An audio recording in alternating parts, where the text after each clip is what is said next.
आपको आज इस क्लास के माध्यम से देखेंगे। तो पहला प्रश्न है, इसका उत्तर आप दीजिए, जो भी साथी जुड़े हैं, जिन्होंने तैयारी की है।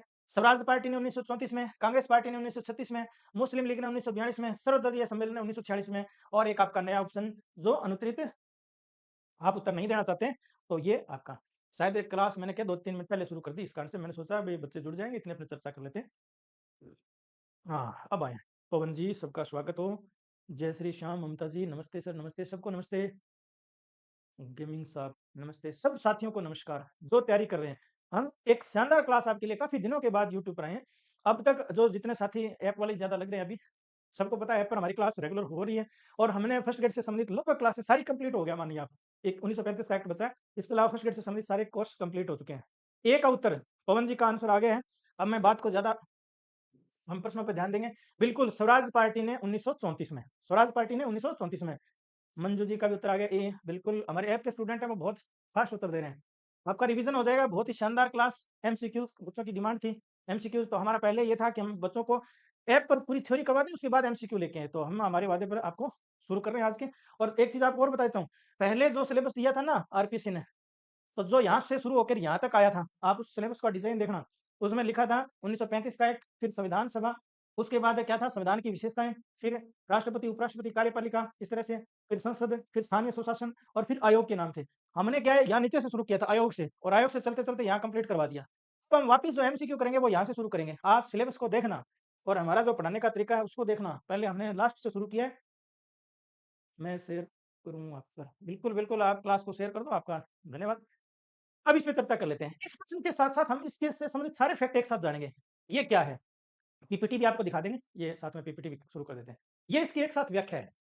ये क्लास आपको टेलीग्राम चैनल पर भी आपको भेज देंगे। इससे संबंधित क्या है? तो कब माँग उठी आप सबको पता है। सबसे पहले 1895 में, मैं वैसे ही बोल देता हूँ, 1895 में तिलक ने स्वराज्य विधेयक के रूप में माँग की सबसे पहले। 1922 में स्वराज्य शब्द की यानी महात्मा गांधी ने मांग की थी कि भारत के संविधान का निर्माण भारतीयों द्वारा किया जाए। 1988 में नेहरू समिति के माध्यम से ये मांगी हुई। 1934 में एम एन राय साहब ने ये मांग की थी और बाकायदा औपचारिक मांग की थी। एम एन राय मार्क्सवादी विचारधारा के व्यक्ति थे। उसके बाद एक दल के रूप में सर्वप्रथम, ये आपका है ना, इसको सही कर लेना थोड़ा सा, ये यहाँ गलत आ गया क्या। स्वराज पार्टी ने, और कब की थी, मई 1934 में की थी, मई 1934 में। एक साथ आपने कितनी बात जानी, ये आज की क्लास का उद्देश्य है। ये आज की क्लास का उद्देश्य है हमारा, कि आपको ये पता तो चल गया कि ये क्या है 1934 में। क्या इससे पहले भी थी क्या? 1895 में बाल गंगाधर तिलक ने। 1922 में किसने की थी? महात्मा गांधी ने। 1928 में क्या था? नेहरू रिपोर्ट के माध्यम से। 1934 में स्वराज पार्टी ने, सबसे पहले किस पार्टी ने? स्वराज पार्टी ने। क्या कांग्रेस पार्टी ने भी मांग की थी क्या? 1935 में की थी। बिल्कुल, ये कांग्रेस पार्टी ने। किसने की थी? कांग्रेस पार्टी ने। क्या और किसी ने भी की थी क्या? 1938 में जवाहरलाल नेहरू ने की थी। किसने की थी? 1938 में जवाहरलाल नेहरू ने। 1938 में जवाहरलाल नेहरू ने। तो आप इस एक प्रश्न के माध्यम से इन सभी फैक्ट को जानना, ये आपका आज की क्लास का मोटिव है। समझ गए बात को? ये स्वराज पार्टी, ये आया हुआ प्रश्न है आपका, बहुत शानदार प्रश्न है। ये इसकी व्याख्या कंप्लीट हो गई। 1935 में किसने? कांग्रेस पार्टी ने। और 1938 में किसने? जवाहरलाल नेहरू ने। जवाहरलाल नेहरू ने कहा था कि सार्वभौमिक वैश्विक मताधिकार के आधार पर जो चुनी हुई संविधान सभा है, उसके द्वारा ये निर्माण किया जाए, संविधान सभा का निर्माण किया जाए सार्वभौमिक वैश्विक मताधिकार के आधार पर। एक बार कुछ साथी अभी ज्यादा है तो आप इस प्रश्न को कर लीजिए, ताकि आपके लिए सारी क्लास की सदुपयोगिता रहे, दोबारा नहीं देखनी पड़े। हमारा प्रश्न था, भारत के लिए संविधान सभा की रचना हेतु संविधान सभा का विचार निम्नलिखित में सर्वप्रथम किसने प्रस्तुत किया? ये ऑप्शन के हिसाब से सर्वप्रथम देखना है। ऑप्शन के हिसाब से क्या आता है? स्वराज पार्टी 1935, कांग्रेस पार्टी ने 1935 में किया। इन्होंने कोई मांग ही नहीं की थी, इस प्रकार की कोई मांग थी नहीं। तो ये दो ऑप्शन आपके इस प्रकार से कट जाते हैं, तो आपका ऑप्शन बैठता है ठीक। 1895 में बाल गंगाधर तिलक ने स्वराज्य विधेयक लेकर के आए। 1922 में महात्मा गांधी ने कहा था भारत के संविधान का निर्माण भारतीयों द्वारा किया जाए। तो ये महात्मा गांधी ने, मैं लिख देता हूं, बाल गंगाधर तिलक सबसे पहले किसने मांग की थी? बाल गंगाधर तिलक ने। और 1922 में किसने की थी? महात्मा गांधी ने, महात्मा गांधी ने। और 1928 में किसमें? नेहरू रिपोर्ट में। किसमें? नेहरू रिपोर्ट में, नेहरू रिपोर्ट में।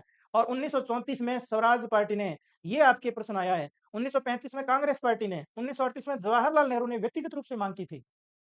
उसके बाद ये आपकी पीपीटी है, जिसमें व्याख्या आपको समाहित की जाएगी। ये आपकी जो क्लास है वो बाम्बू सर ऑनलाइन क्लासेस के टेलीग्राम चैनल पर भी आपको उपलब्ध हो जाएगी, क्लास होने के बाद, नहीं तो कल सुबह तक आपको डाल दी जाएगी।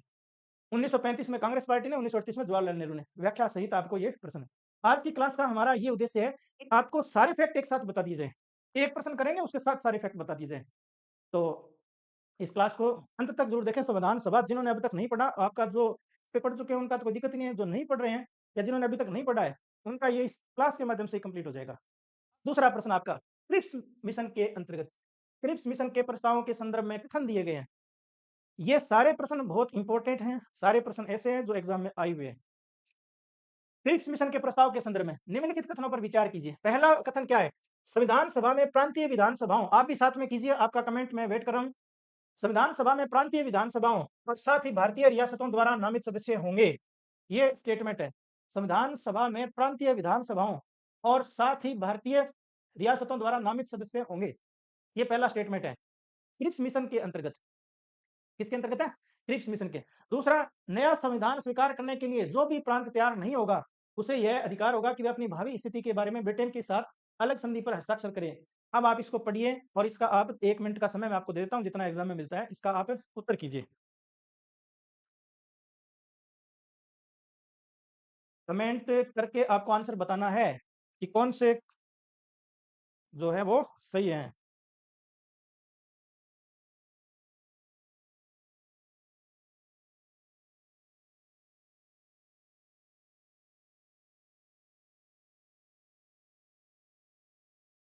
दो का ए, पवन जी दे रहे ए।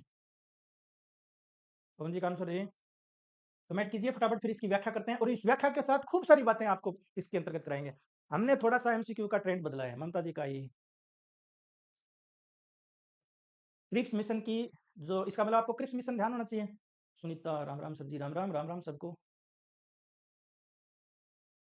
आप इस प्रश्न को कर लीजिए थोड़ा सा, ये आया हुआ प्रश्न है। 2 का सी।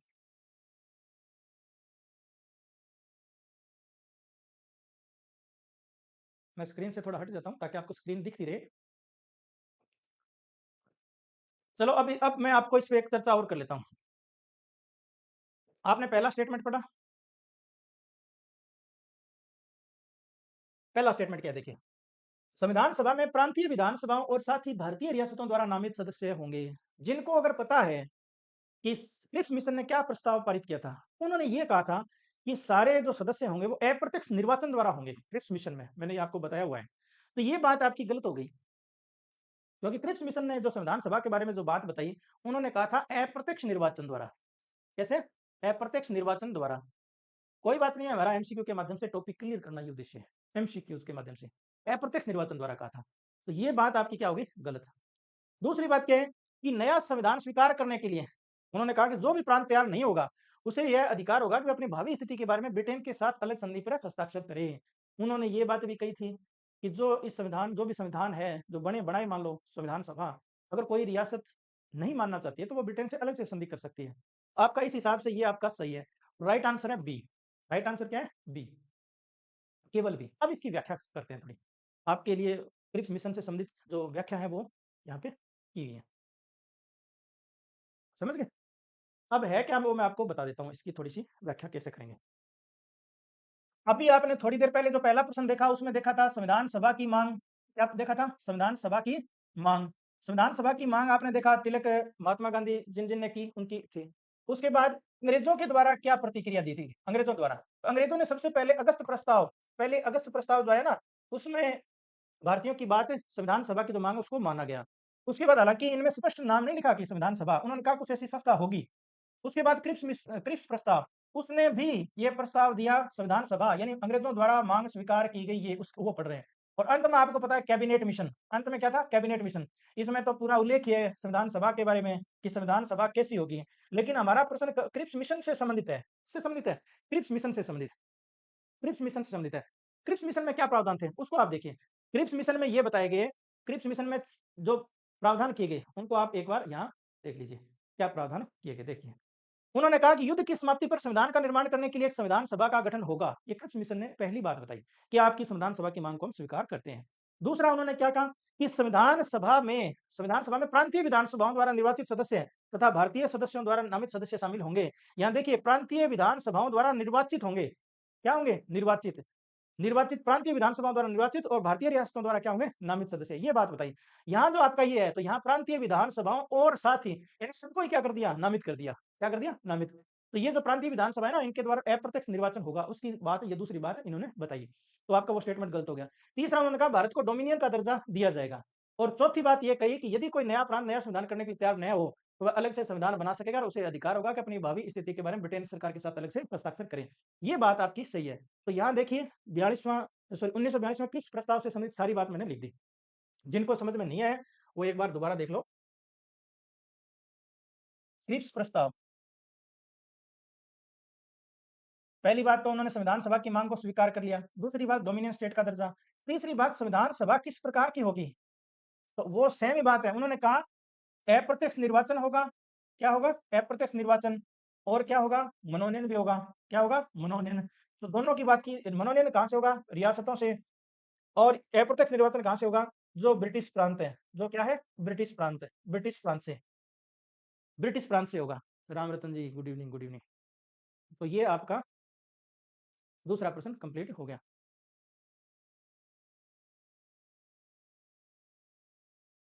धन्यवाद, धन्यवाद राम रतन जी। आज की क्लास का तीसरा प्रश्न देखिए। व्याख्या को आप अच्छे से करना, आप ध्यान से देखना बात को। व्याख्या को आप अच्छे से देखना। व्याख्या देखे बिना आप इस क्लास का कोई मतलब नहीं है। सारी चीजों को एक साथ टॉपिक भी करवाना। तीसरा देखिए, कैबिनेट मिशन योजना के अंतर्गत, कैबिनेट मिशन योजना के अंतर्गत संविधान निर्मात्री परिषद में प्रत्येक प्रांत को आवंटित सदस्य संख्या निर्धारित करने के लिए एक प्रतिनिधि कितनी जनसंख्या के अनुपात में था? ये प्रश्न भी आपका पूर्व एग्जाम में आया हुआ है। 8 लाख व्यक्तियों पर था, या 10 लाख पर, या 12 लाख पर, या 15 लाख पर। ये पूछ रहा है कैबिनेट मिशन योजना से। क्या पूछ रहा है? कैबिनेट मिशन योजना। तो इसको आप आंसर कीजिए। तीन का कमेंट करके आंसर बताइए। कैबिनेट मिशन योजना, इसका मतलब आपको कैबिनेट मिशन योजना के प्रावधान याद होने चाहिए। पवन जी का आंसर आ रहा है बी। मैं चेक कर लेता हूं।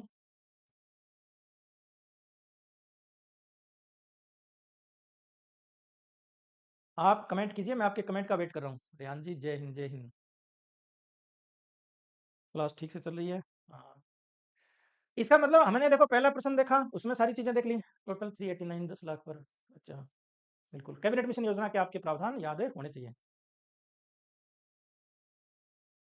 चलो यही कर लेते हैं, मैं आपको बताता हूँ। कैबिनेट मिशन योजना के अनुसार, कैबिनेट मिशन योजना, आपको कैबिनेट मिशन आना चाहिए। इसका उत्तर बताइए भाई। विजय कुमार जी का बी, रिहान जी का भी, चंद्रकला जी का भी, बिल्कुल बिल्कुल, रिहान जी का भी बी। 10 लाख व्यक्ति, बिल्कुल।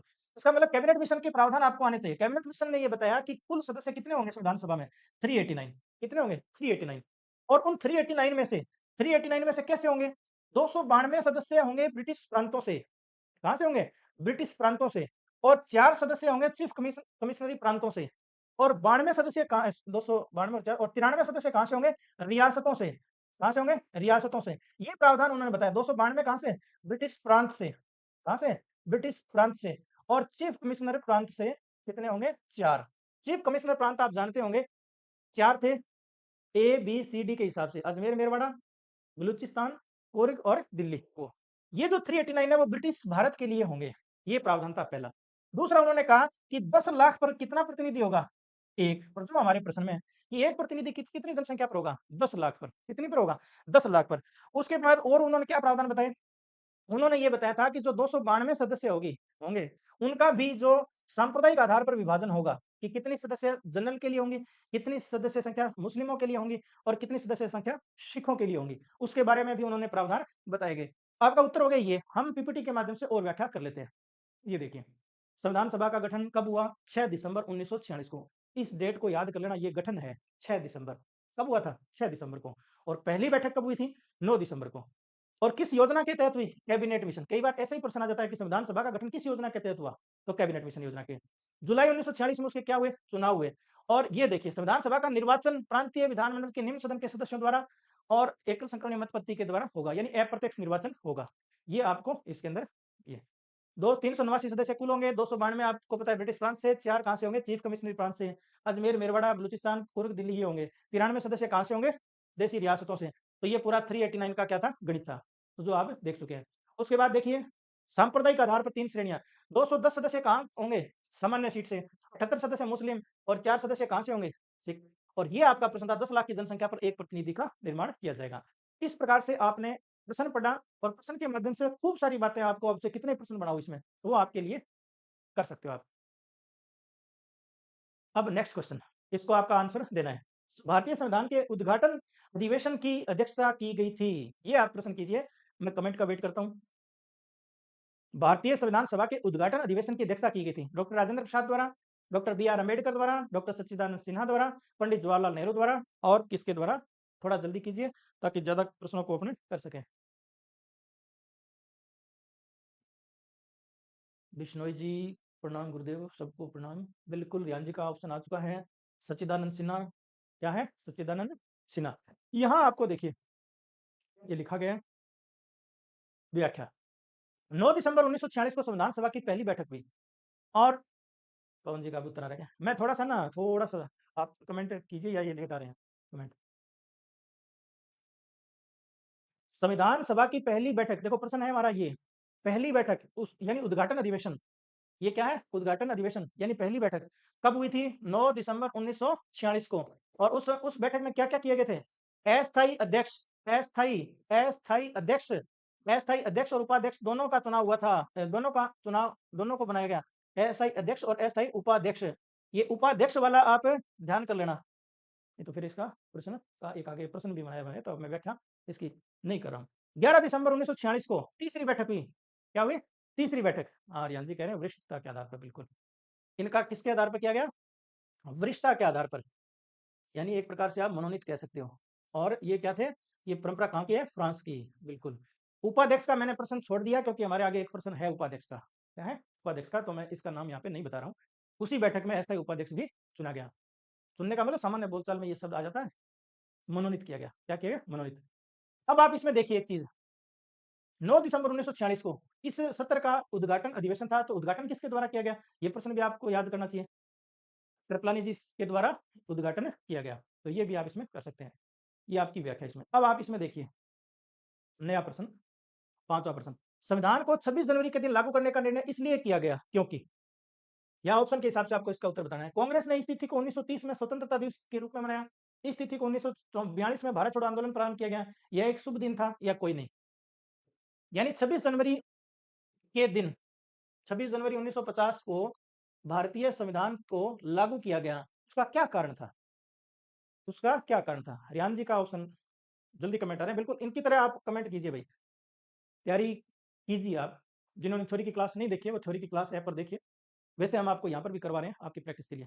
अब मैं ज्यादा इस प्रश्न पर नहीं रुकूंगा, आप आगे देखिए। इसमें व्याख्या मैंने लिखी है, क्योंकि 26 जनवरी 1930 को रावी नदी के तट पर, रावी नदी के तट पर क्या किया गया था? पूर्ण स्वराज्य मनाया गया था। उसकी अध्यक्षता जवाहरलाल नेहरू ने की थी। लाहौर अधिवेशन था, लाहौर अधिवेशन की अध्यक्षता। उस कारण से उस दिन का ऐतिहासिक महत्व था, और उस ऐतिहासिक महत्व को बनाए रखने के लिए क्या किया गया? इसी दिन को चुना गया। तो ये आपका ऑप्शन वो है। अब ये प्रश्न कीजिए, भारतीय संविधान को बनाने हेतु भारतीय संविधान के कुल कितने अधिवेशन हुए थे? ये मैं यहाँ 11 कर देता हूँ। चलो इसको आप कर ही लो।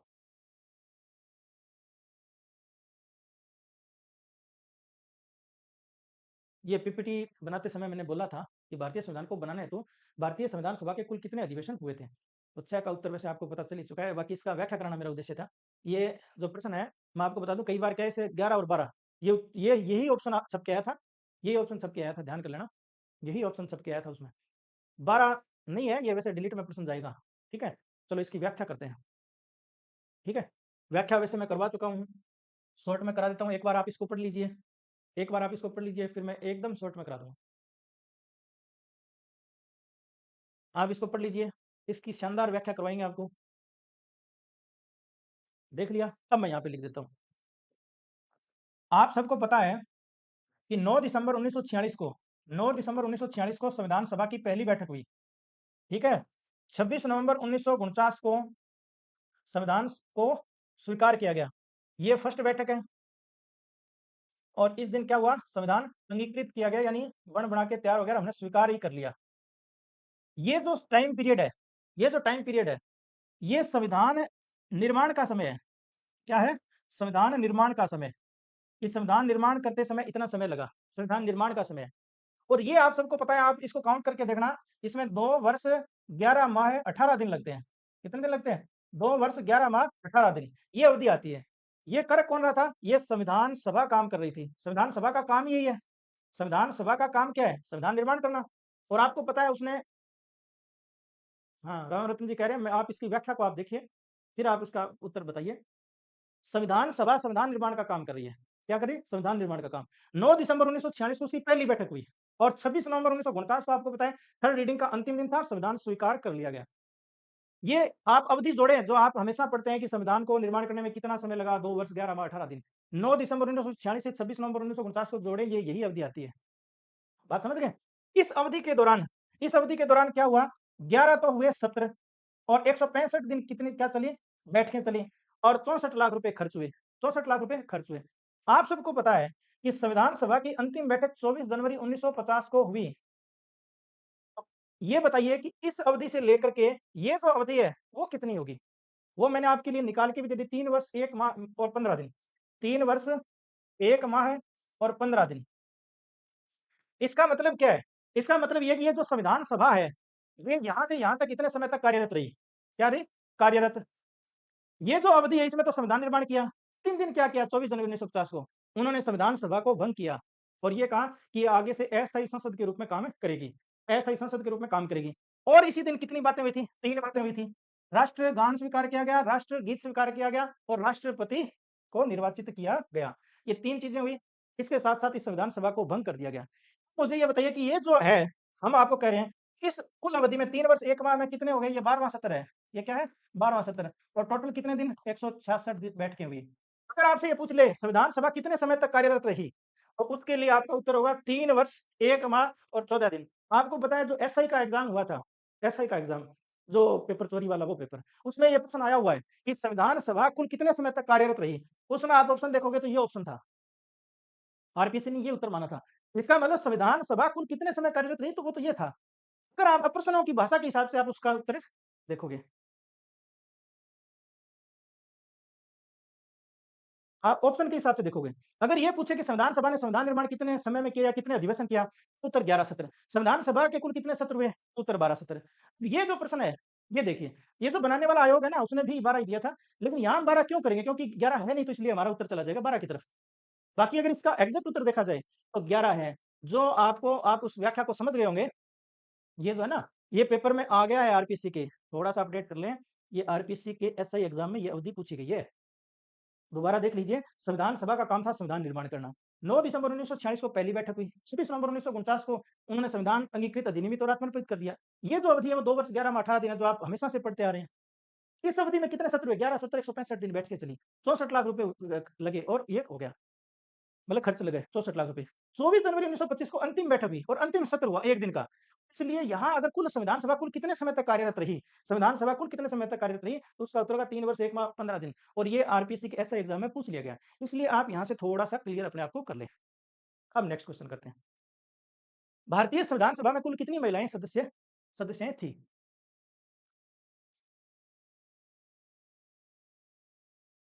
अच्छा, भूविक चौधरी कह रहे हैं मैं नया स्टूडेंट हूँ, वेलकम करो। बिल्कुल वेलकम। आप सबका वेलकम। भारतीय संविधान सभा में कुल कितनी महिला सदस्यें थी? इसका उत्तर आप कीजिए।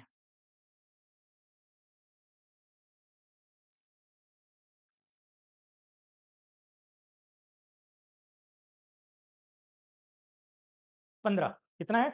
15। चलो इसको भी कर लेते हैं। 15 में अब फिर क्या अकेले 15 कोई करेगा? यहाँ हम इसके साथ कुछ और बातें भी पढ़ेंगे। ये 15 महिला सदस्य थी, ठीक है? इसमें ये याद रखना दाक्षायणी वेलायुधन ये दलित महिला थी। क्या थी? दलित। द से दलित निकाल लेना। बेगम एजाज रसूल क्या थी? मुस्लिम महिला। क्या थी? मुस्लिम महिला। बाकी के नाम देख लो आप, दुर्गाबाई देशमुख, हंसाजी मेहता, कमला चौधरी, लीला रॉय, मालती चौधरी, पूर्णिमा बनर्जी, राजकुमारी अमृत कौर। ये भारत की पहली स्वास्थ्य मंत्री थी। भारत की क्या थी? स्वास्थ्य मंत्री। और रेणुका रे, सरोजिनी नायडू, सुचेता कृपलानी, विजय लक्ष्मी पंडित और एनी मस्करीन। ये जो नाम है ना एनी मस्करीन, इसके बारे में बता देता हूँ। 15 में से एक महिला है, वो है रियासतों से। वो कहाँ से है? रियासतों से। और वो जो रियासत से जो एकमात्र महिला है वो कौन है? Any Mascarene. तो आप 15 महिलाओं के साथ साथ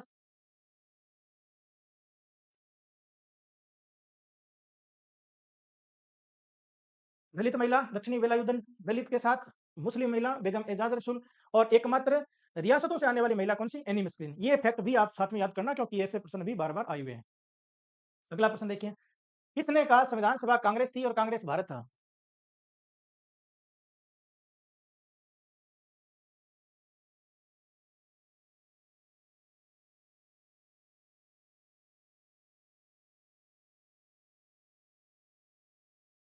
संविधान सभा कांग्रेस थी और कांग्रेस भारत था। आज की जो क्लास है ना, उसमें देखो 8-10 प्रश्न लेंगे और उसके माध्यम से अपने सारी चीज़ें करेंगे। प्रीति गुप्ता जी का पी। उसके माध्यम से थ्योरी भी अपने उसमें करते जाएँगे। आज की क्लास केवल प्रारूप समितियों से संबंधित होंगी और प्रारूप समितियों से संबंधित बहुत प्रश्न पूछे जाते हैं। सॉरी। प्रारूप समितियों से संबंधित बहुत सारे प्रश्न आजकल पूछे जाते हैं। तो आज इसके अलावा जो संविधान सभा है उसको कंप्लीट कर लेंगे और कल की क्लास में प्रारूप समितियों से संबंधित। इसका राइट आंसर ए आ रहा है, बी आ रहा है, प्रीति गुप्ता जी का बी, बिल्कुल बी। ग्रेनविल ऑस्टिन, प्रीति गुप्ता जी आपका राइट आंसर है।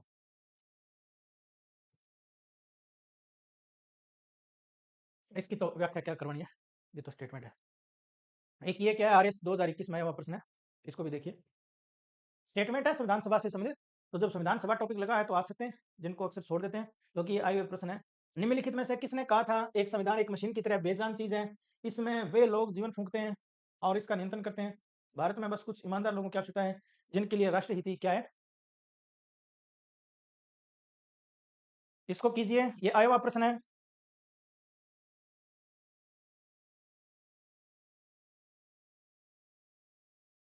ये प्रश्न आया हुआ प्रश्न है।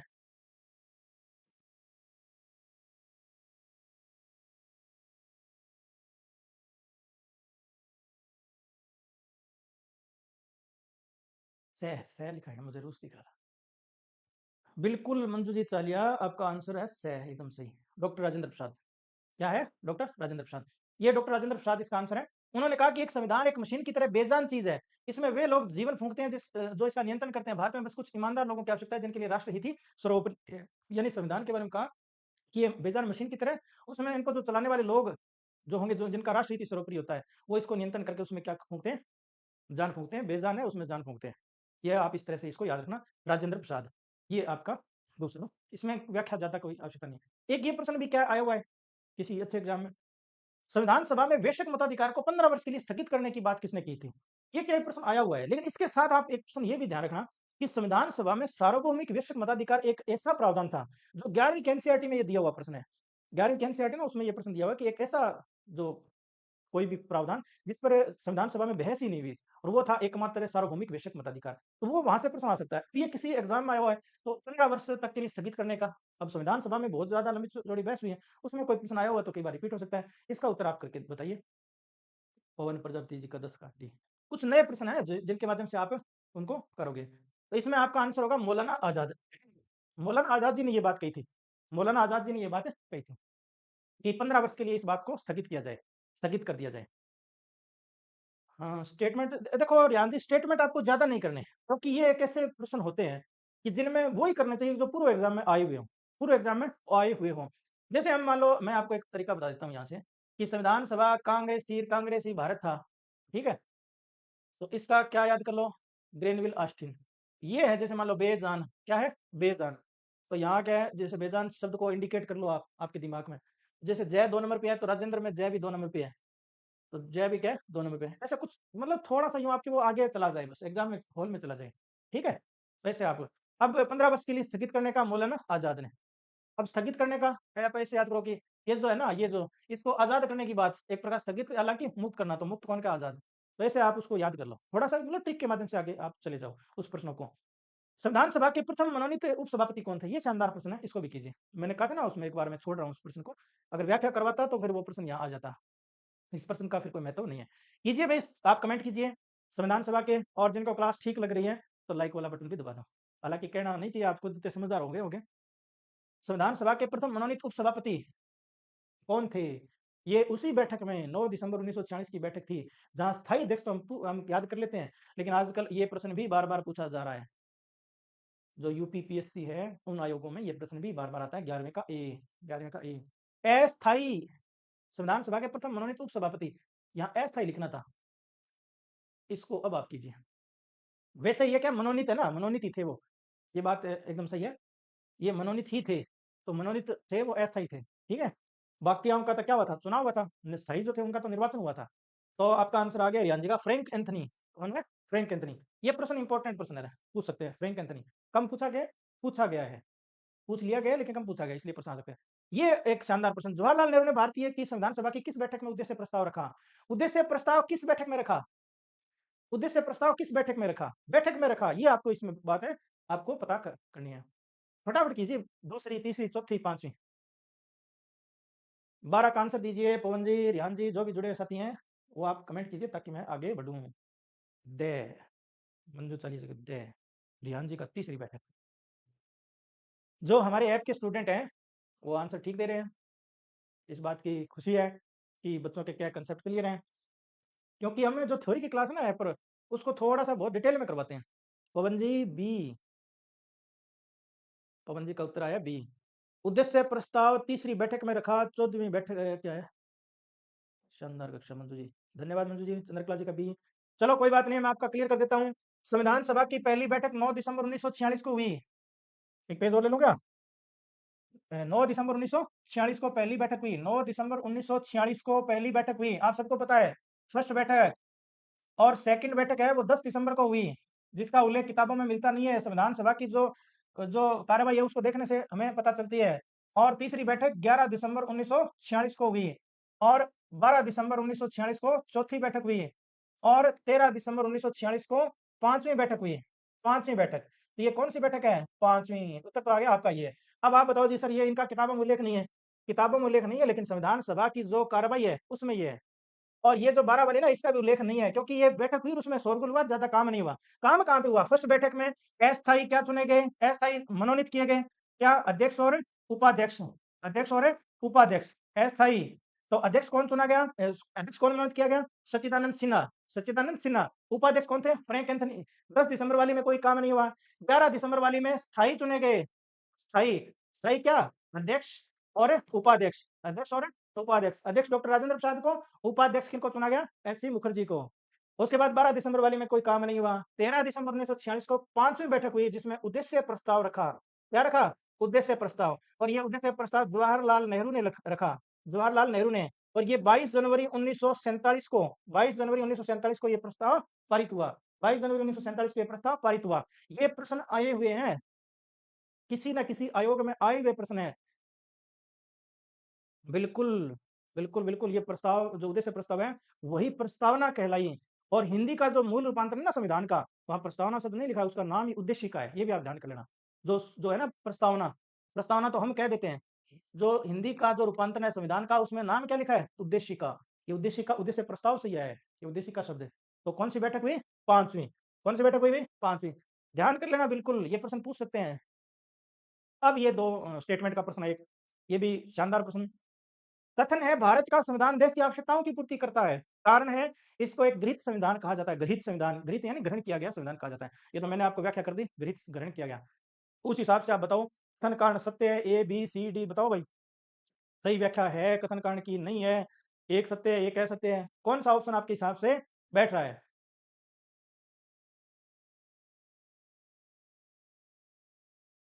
संविधान में कहीं प्रस्तावना शब्द का उल्लेख नहीं हुआ है, बिल्कुल उद्देशिका शब्द लिखा हुआ है, उद्देशिका, उद्देशिका। बिल्कुल बिल्कुल उद्देशिका। बी, रिहान जी का आंसर बिल्कुल सही है। सही व्याख्या नहीं है, ये आंसर होगा। बी, बी हमेशा खुश रहे।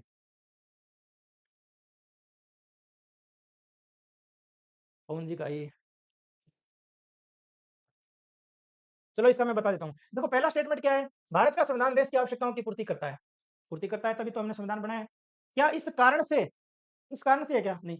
इसको एक गृहीत संविधान किया कहा गया है। यानी हम कहते हैं ना भारत का संविधान अलग अलग देशों से के स्रोतों से लिया गया है, उधार का है, वो आलोचना होती है ना, तो ये स्टेटमेंट है कि इसको अलग अलग देशों के संविधान से इसके प्रावधान लिए गए हैं। लेकिन ये इसकी सही व्याख्या नहीं कर रहे हैं। हमारे देश की आवश्यकताओं की पूर्ति करता है, ये बिल्कुल सही है। और ये भी बिल्कुल सही है, लेकिन इसकी सही व्याख्या नहीं है। बिल्कुल बिल्कुल, ये इसका बी ऑप्शन ठीक बैठेगा। नेक्स्ट क्वेश्चन, संविधान सभा ने किस अधिनियम के तहत कार्य किया, ये बताइए आप। संविधान सभा ने किस अधिनियम के तहत कार्य किया, संविधान सभा ने किस अधिनियम के तहत कार्य किया। भारतीय स्वतंत्रता अधिनियम 1947, भारत शासन अधिनियम 1935, अनैच्छिक मिशन योजना, माउंटबेटन योजना। कौन से अधिनियम के तहत संविधान सभा ने काम किया, ये आपके लिए प्रश्न है।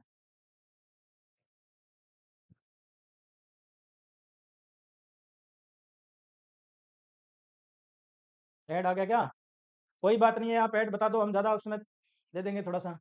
निशा धाकड़ जी का बी आंसर, पवन जी का ए आंसर, रिहान जी का एक्ट 1935 बी। बिल्कुल बिल्कुल बिल्कुल, भारत सरकार अधिनियम 1935। ये आप देखिए, कैबिनेट मिशन योजना बनी किस योजना के संविधान सभा बनी किस योजना के तहत? कैबिनेट मिशन योजना के तहत तो वो बनी थी। ठीक है, कैबिनेट मिशन योजना के तहत तो बनी थी, लेकिन उसने काम किस योजना के तहत, किस एक्ट के तहत किया? 1935 के एक्ट के तहत, क्योंकि हमारा भारत जो जो है वो पूरा पूरा शासन है वो भारत सरकार अधिनियम 1935 के तहत ही हो रहा था। हाँ, कोई बात नहीं कोई बात नहीं। अब देखिए ये कबीर मिशन योजना कहाँ से आ गई? कैबिनेट मिशन योजना, कैबिनेट कैबिनेट मिशन योजना, इसको इस तरह से पढ़िए। कैबिनेट मिशन योजना के अनुसार संविधान सभा में कुल कितने सदस्य थे? हाँ, इसे लघु संविधान भी कहा जाता है। कैबिनेट मिशन योजना के अनुसार संविधान सभा में कुल कितने सदस्य थे? ये तो सबको ही आना चाहिए, इस पे चर्चा कर चुके हैं वैसे।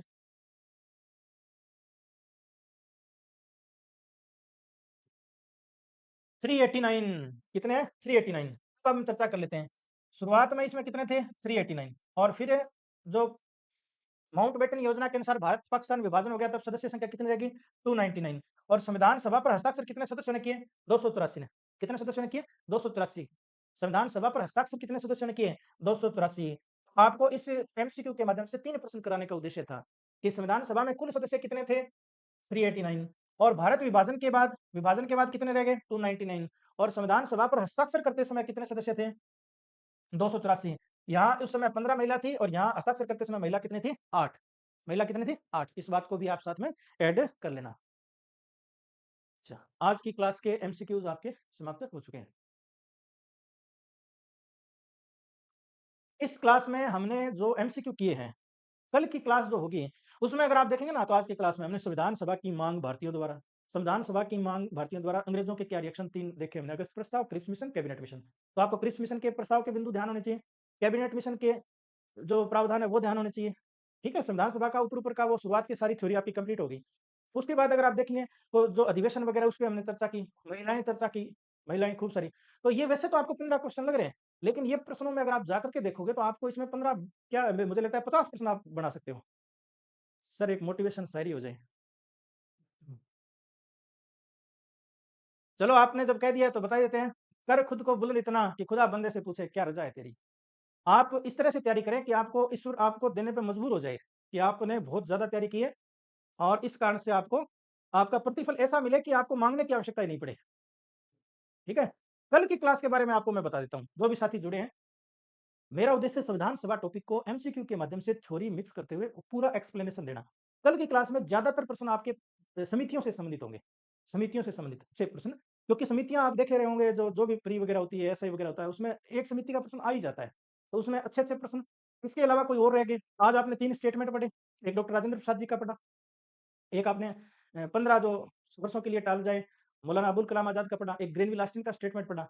तो ये आपको जो इंपॉर्टेंट बातें ना, वो हमेशा आपको ध्यान रखनी चाहिए। तो धन्यवाद आज की क्लास में जुड़ने के लिए। भूविक चौधरी जी का है, जमाना क्या सोचेगा ये मत सोचो, क्योंकि जमाना बहुत अजीब है, वह कामयाब लोगों का मजाक उड़ाता है और कामयाब लोगों से जलता है। बिल्कुल बिल्कुल। तो अपने को कामयाब ही होना है, लोगों को दिलाना ही है। भूविक जी, हम आपकी कामयाबी में आपका साथ परीक्षा तक जरूर देंगे और आप निश्चित रूप से कामयाब हो। इन्हीं शुभकामनाओं के साथ थैंक यू, गुड नाइट।